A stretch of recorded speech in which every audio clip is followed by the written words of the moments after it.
So this is fight 242 up in Chiang Mai, and I am rematching Hongthong Liangprasert, who I fought for my 240th fight, I believe. She's a lot bigger than me. She's somewhere between 12 and 14 kilos bigger. Both of us have a little bit of fluctuation in our weight, so I didn't look at the sheet to see what each of us weighed in at, but that's generally what our difference is, which is super significant. That's close to 30 pounds for people who are tracking that. And our last fight was at Le Creux, which is a different stadium than this. This is Ta Pei. And I have a new haircut, for those of you who have been following my fights. This was my first fight with this. And before the fight, Dang was telling me how much he liked it, which was kind of cool. I was going into this fight feeling pretty confident. I had won our last fight together. I've actually never lost to Hongthong. And she's a good fighter, but the challenges she presents to me are mostly whether or not I'm going to get super frustrated with myself. And she's hard to move because she's so much bigger than me, but I felt like I'd been training well and my energy was pretty good. I'd hurt my shoulder. I've had this shoulder injury for about a month going into this fight, and so I'd not been able to do all of the clinching training that I normally would be doing. I had to make major adjustments to my clinch practice because of this shoulder injury. So I was basically clinching one-handed leading into this fight and in this fight. I didn't have full use of my shoulder, but I was really diligent about taking care of it. When you guys a lot of people ask me about injuries in my fights and things like that. I'm very much always dealing with something, but I'm a heavy believer in active recovery. Like, there's no just rest it other than for a concussion kind of thing. So I've only ever been concussed once, and that was full rest for like 10 days. But when you have like an injury in your leg or arm or wrist, I've broken my hand, broken my foot, stitches, broken nose, things like that, I feel like you can always work around them, and that's been my practice.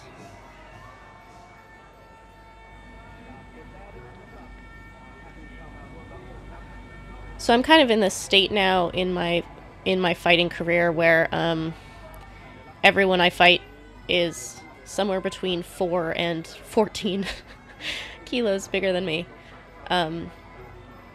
Fighting people bigger changes what you're able to do, what you're able to try, the way that you fight, things like this. But I have a lot of practice in it now because my opponents have just been getting bigger over the years. So I feel like the adjustments that I'm making to my fight tactics and skills and game have been keeping me at the level of the fighters who I've been facing. And I think that in my last fight with Hongthong, if you guys go watch that in my commentary, I talk about how frustrated I was after the fight, even though I won, because she was so much harder to fight than I was anticipating. So going into this one, I had the expectation that it was going to be hard to move her and do the things that I wanted to do. So I think that while there are physical sacrifices to fighting people who are bigger than yourself, because you can't necessarily do all of the things that you might be able to do against someone your own size, the actual true challenge of facing people who are bigger is mental. It's whether you're going to be frustrated by not being able to do those things or not being able to move them, or things that against someone your own size would not be as difficult are really difficult against someone who's bigger. But I think that's a valuable thing to learn. She has a really nice Ramway. The Liangprasert gym that she comes from, it has both male and female fighters, but for me, and I don't know, possibly up in the north, they're mainly known for their female fighters. They have a lot of good ones. They fight a lot at Liangprasert. They're very active. And Hongthong has been fighting for a long time. She fought for a world title many years ago, maybe like 7 years ago or something. So she's been on the scene and very good for a long time. She's in her early 20s. and she has experience fighting on some pretty big shows against Westerners her actual size, and she has a very nice aggression in those fights.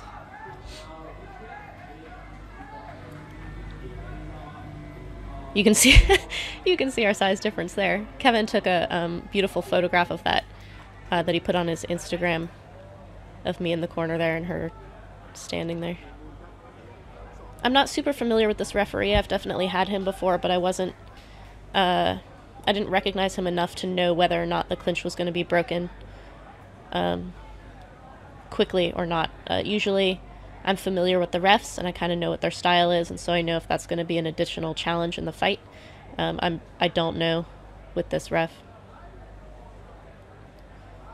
That's Krudang in my corner. He was my trainer at Lana Muay Thai in my first years when I moved to Thailand, and I was at the I was up in Chiang Mai at Lana Muay Thai. He still corners for me when I come to Chiang Mai for fights.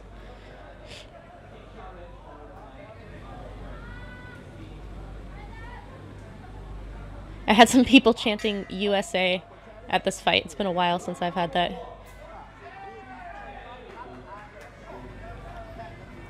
I like my distance right at the start of this fight. I think that in my last fight with her, I had been telling myself to stay closer as like the main thing. And even though I don't think I actually did, I was happy that I was focused on it. At the beginning of this one, I like this distance. I should actually be about probably 5 or 6 inches closer.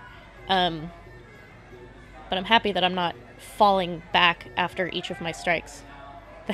And then I do immediately as I say that. Look at her thigh compared to my thigh. Jesus.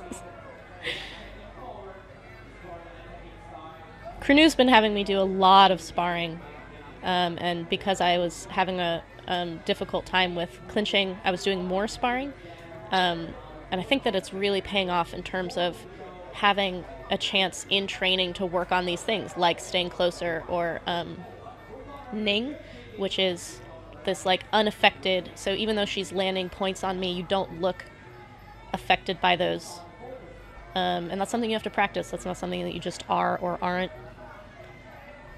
I'm fighting orthodox. I've fought southpaw for about a year prior to this, and then for the past couple of months I've gone back to orthodox, but because she's also orthodox, I'm trying to use that left kick because that's her open side. Nam Kabuan came to our gym, Petrangrung and Pattaya, as part of the Legends and Residents project that we're starting through Patreon. And he had me doing this teep and jab all the time, and I definitely see it a little bit in this fight. It's not as pronounced as what he was having me practice, but I can see the effect of it in this fight, which is really, really cool to have that influence. I've got my head in pretty good, but I'm sure Kevin's happy that I'm clinching in the first round. There are times that I wait way too late in fights to start my clinching. Oh, there's a nice turn on her part. But I've got my head in under her chin, which breaks her posture and makes it hard for her to use all her strength. When I went to the corner, see this guy in the tie-dye shirt who's coming over to the corner? He's a photographer at the ring. He's going to tell me to put my head in harder. So I think he saw what I was doing, but he's like, you need to do that more.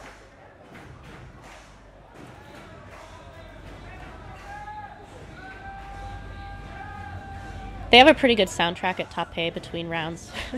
They play classic rock for the most part. Some stadia will use disco music, which is not my favorite, but I like classic rock. I like having Queen and Cream, and I think I walk out to Final Countdown 99% of the time. So Dang was telling me to step on my kicks, which he's been telling me for 7 years.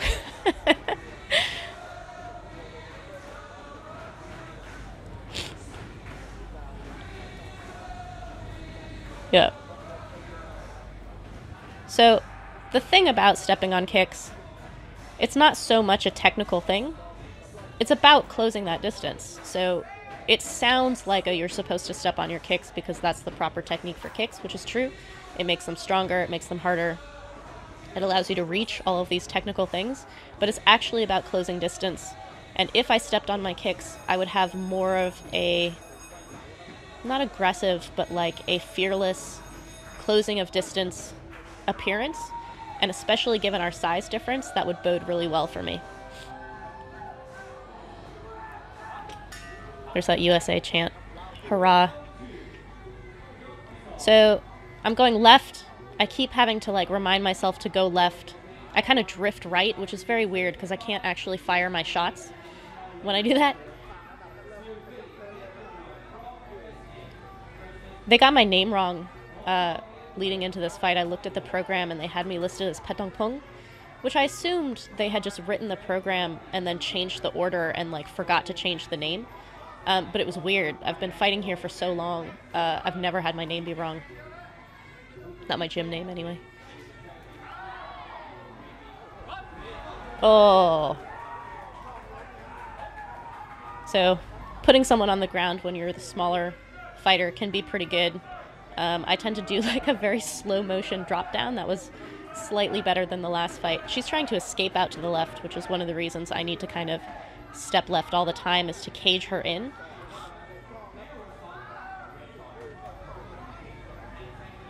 See how I'm like staying close enough but not like striking once I get to the right spot?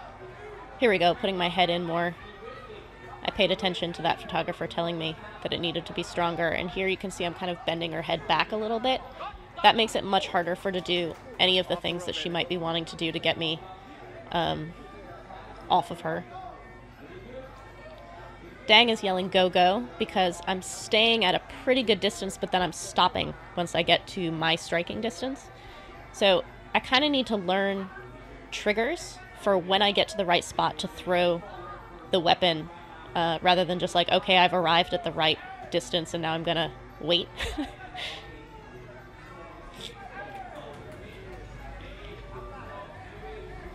Oh, threw an elbow there. I've been trying to get my elbows online in fights for a long time. The Liangprasert fighters, I've fought a number of them. They know that elbowing me and cutting me is kind of the best way to beat me. So a lot of them will use elbows against me. And when I threw those two elbows in the corner just there, Hongthong's face changed. She did not like it. And I was joking to Kevin after this. I was like, it's going to be great the day that these women who I'm fighting are like, fuck, Sylvie has elbows now. Like, she's even worse to fight than she was before. Right now I have the, like, atomic squirrel of just climbing all over people and kind of being relentless. But that with elbows is kind of more golden age Yod Moy in terms of, like, the direction that I want to be heading in. So Kevin's talking to people on the live stream. Oh no, he's actually talking to a woman who's talking to him behind him. I thought he was talking to the live stream. If you guys are watching this and you want to see my fights live, we always stream them live on my Facebook page. It's Sylvie von Duuglas-Ittu Muay Thai. If you don't know how to spell my name, that's fine. Just Google Sylvie Muay Thai and you will find me. So Dang has added keeping my hands up to his stepping on my kicks advice.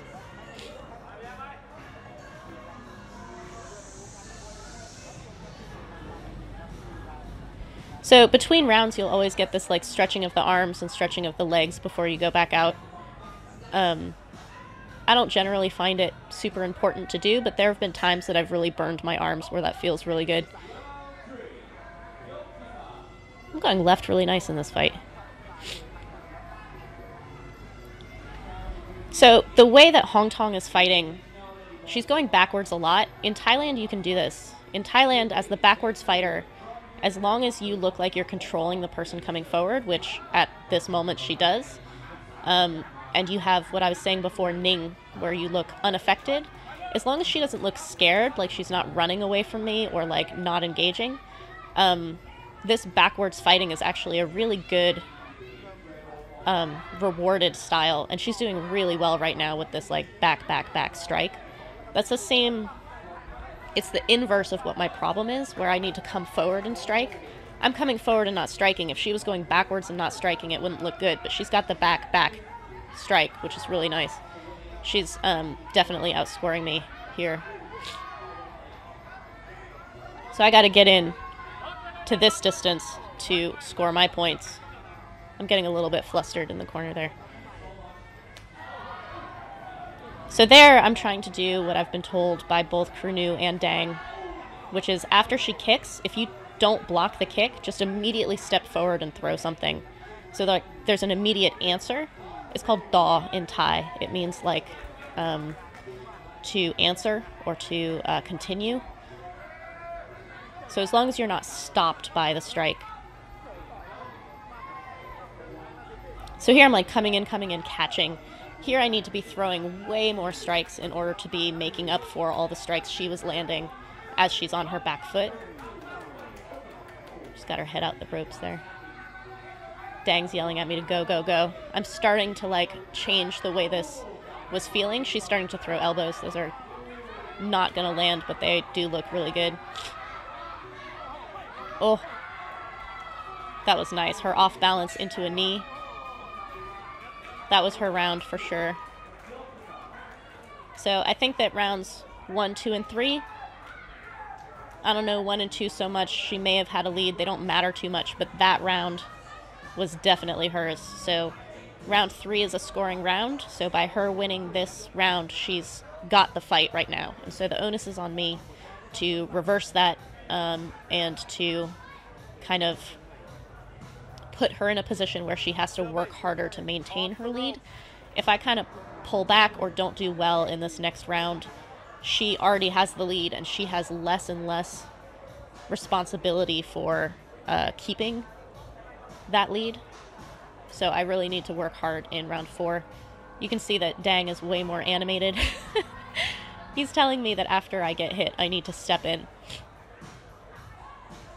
So again, this is not necessarily a like scoring points 1-for-1 kind of thing, but what it looks like, how it's being interpreted. So I'm going to get kicked either way in what he's saying. You're getting kicked. So whether you get kicked and you stop or whether you get kicked and you answer back reads very differently in terms of how the fight is going to be scored.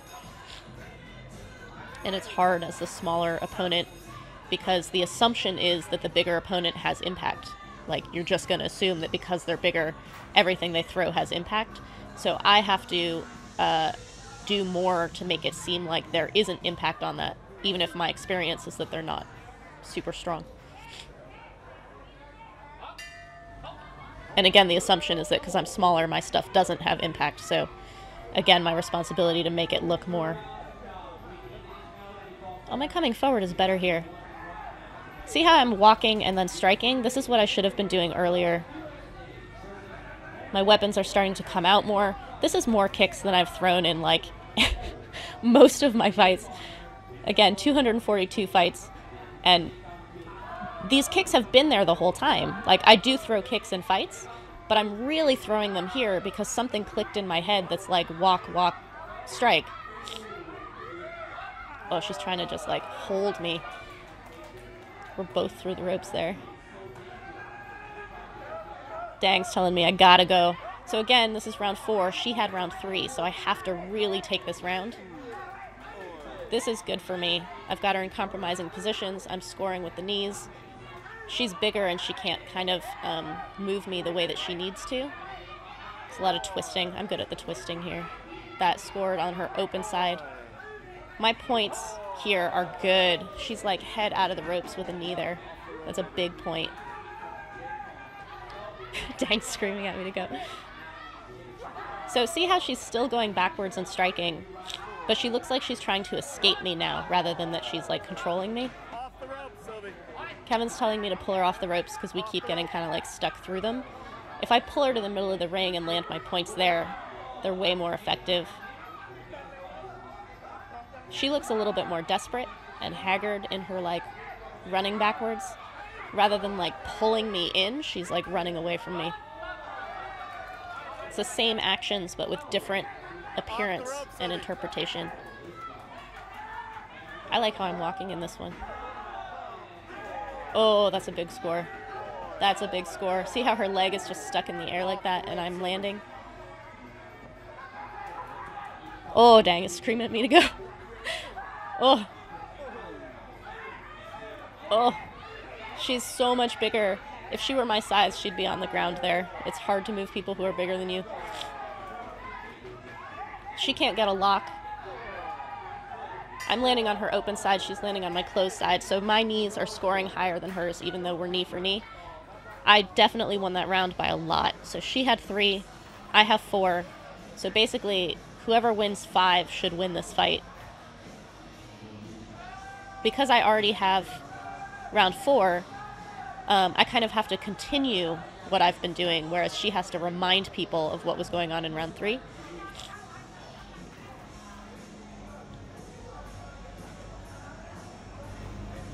There's like an energy in the corner because they want this continuation from that round. Kevin's reminding me to drag her off the rope, keep things kind of in the center. It's harder for the ref to break you when you're off the ropes as well. If you're tangled in the ropes, the ref will break the clinch much faster than if you're in the middle of the ring or just off the ropes in general. That's Tiger Knop. You can see his live stream on Taipei, and you can see his photographs on the Taipei Facebook page. He's one of the ring photographers, but in the live stream of this fight for the Taipei page, he was doing the commentary in Thai.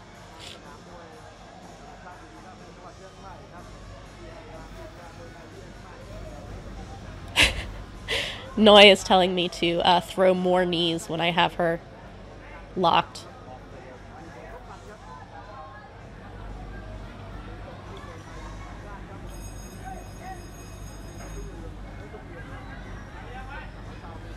Got some Guns N' Roses going. Sylvie's pumped. They were my favorite band growing up.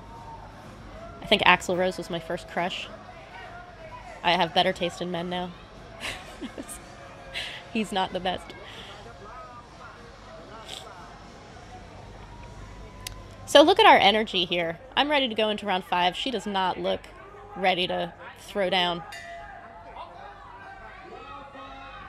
She's still going backwards, so she's not taking round 4's loss as like a she has to come forward and take the fight. But I'm staying on her. I'm a Muay Thai fighter, so I really need to go forward until the last minute. If I have a dance-off in a fight, it really should be kind of at the last 30 seconds. It's like, okay, I've done enough. I've been penalized at this stadium for dancing off or going backwards the whole 5th round, so I knew I had to go hard.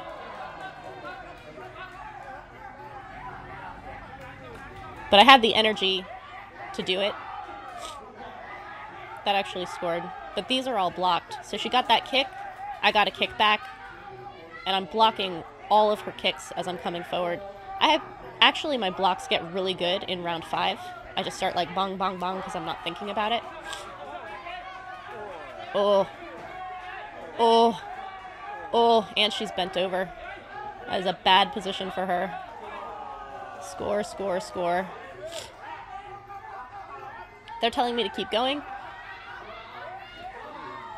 Land a punch there. Back into a lock.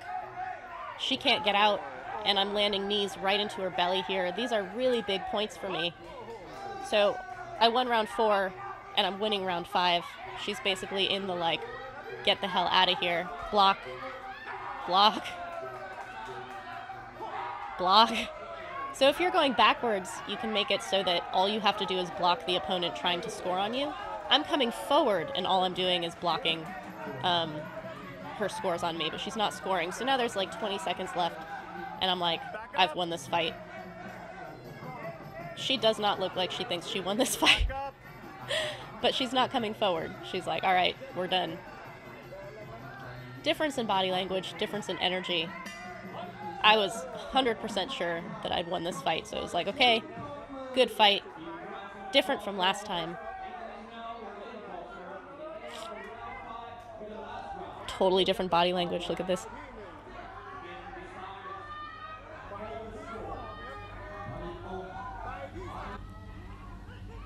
And they give it to her. She looks as surprised as I did. I was laughing. I'm like, that's bullshit. But she was not. she did not think she won that fight. If you watch the Thai stream with Tiger Knop to our left, he's like, his expression, the sound he makes on the live stream when they read that was like, no.